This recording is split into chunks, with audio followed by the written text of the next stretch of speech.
Bonjour à tous et bienvenue dans le 6h30. Le vice-président Tiemoko Meliette Kone a échangé ce jeudi avec le président, directeur général de Attijari Wafa Bank, dont la CIB, Société ivoirienne de banque, est une filiale. Ces échanges ont porté sur la contribution du groupe bancaire au financement de grands projets nationaux de développement. Le ministre de l'Économie et des Finances, Adama Kone, était également présent lors de cette rencontre. Rappelons que ce groupe, basé au Maroc, opère dans plus d'une vingtaine de pays, notamment la Côte d'Ivoire. En plus de l'activité bancaire, il intervient à travers des filiales spécialisées dans les domaines tels que l'assurance et le crédit immobilier.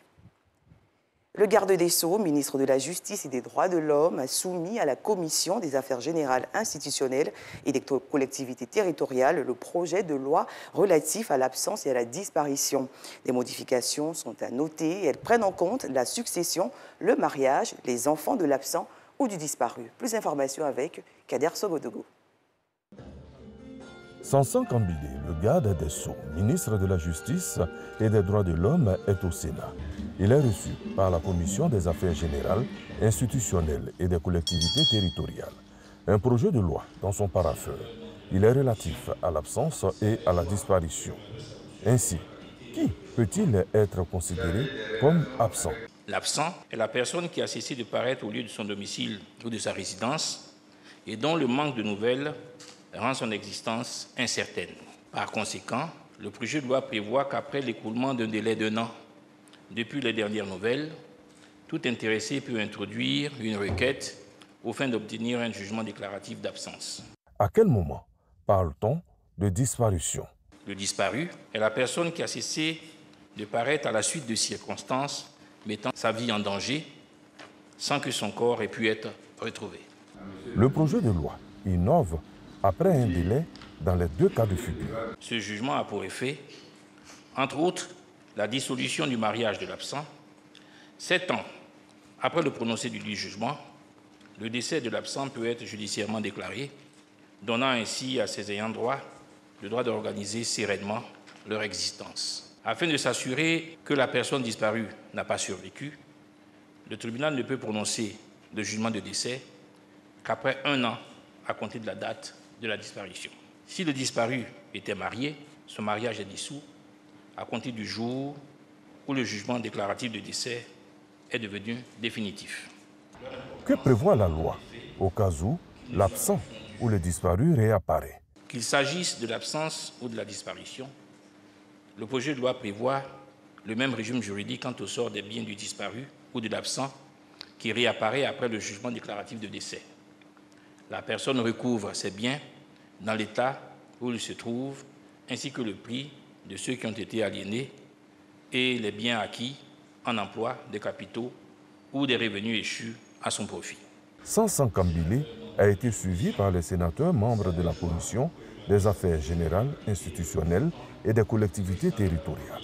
Le projet de loi a été voté à l'unanimité. Rendons-nous à présent à Djerba en Tunisie où se tiendra dès demain le 18e sommet de la francophonie. Mais avant la conférence des ministres et la rencontre des chefs d'État, un tour au village de la francophonie où se trouve un stand très prisé, celui de la Côte d'Ivoire. Il attire les visiteurs avec son chocolat et d'autres atouts culturels, comme nous dit Franck Kouadio, notre envoyé spécial. La Côte d'Ivoire présente au 18e sommet de la francophonie de Djerba en Tunisie.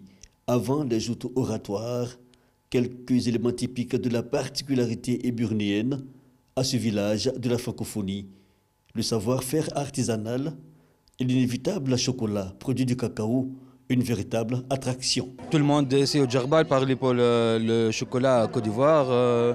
Il dit la bonne chocolat, c'est de vrai. Sur le stand, des produits manufacturés et du design fait à la main, mais aussi des artisans particuliers, dont ce jeune créateur qui attire l'attention de l'ambassadeur de la Côte d'Ivoire près la France, Maurice Badama, venu en visiteur. Je le prends, j'encourage tous les Ivoiriens à soutenir ce jeune. C'est comme cela que nous pouvons maintenir nos jeunes sur le territoire ivoirien.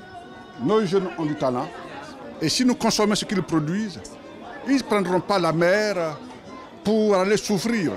Un artisan heureux d'être là. La première fois de participer à un sommet de la francophonie comme ça et je suis vraiment très fier.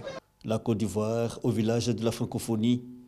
L'autorité de tutelle, la ministre de la Culture, est présente sur les lieux. La Côte d'Ivoire est bien représentée à travers sa culture, à travers sa jeunesse, puisque une des thématiques est autour de la jeunesse, de la connectivité, du numérique, à travers évidemment l'économie, montrer aussi ce que représente le poids de la Côte d'Ivoire du point de vue économique. Donc tout ce pavillon reflète la richesse et le leadership de notre pays porté par le président de la République. Et au-delà de ces espaces, il y a bien sûr cette ambition que l'espace francophone s'enrichisse. Un stand ivoirien qui fait sensation auprès du public, mais qui suscite l'intérêt d'autorités présentes sur l'événement, tel le ministre centrafricain chargé de l'économie numérique, Daniel Kakwando, venu s'imprégner du savoir-faire de la Côte d'Ivoire. Et pour terminer, la nouvelle est tombée. À quelques jours du début de la Coupe du Monde, la star du football sénégalais, Sadio Mané, est déclaré forfait. Sa blessure au pied droit ne lui permettra pas de jouer ce mondial 2022, a annoncé hier la Fédération sénégalaise de football au cours d'une conférence de presse. Fin de ce journal, merci de l'avoir suivi. Retrouvez Renaud Kobia pour la suite de Matin Bonheur.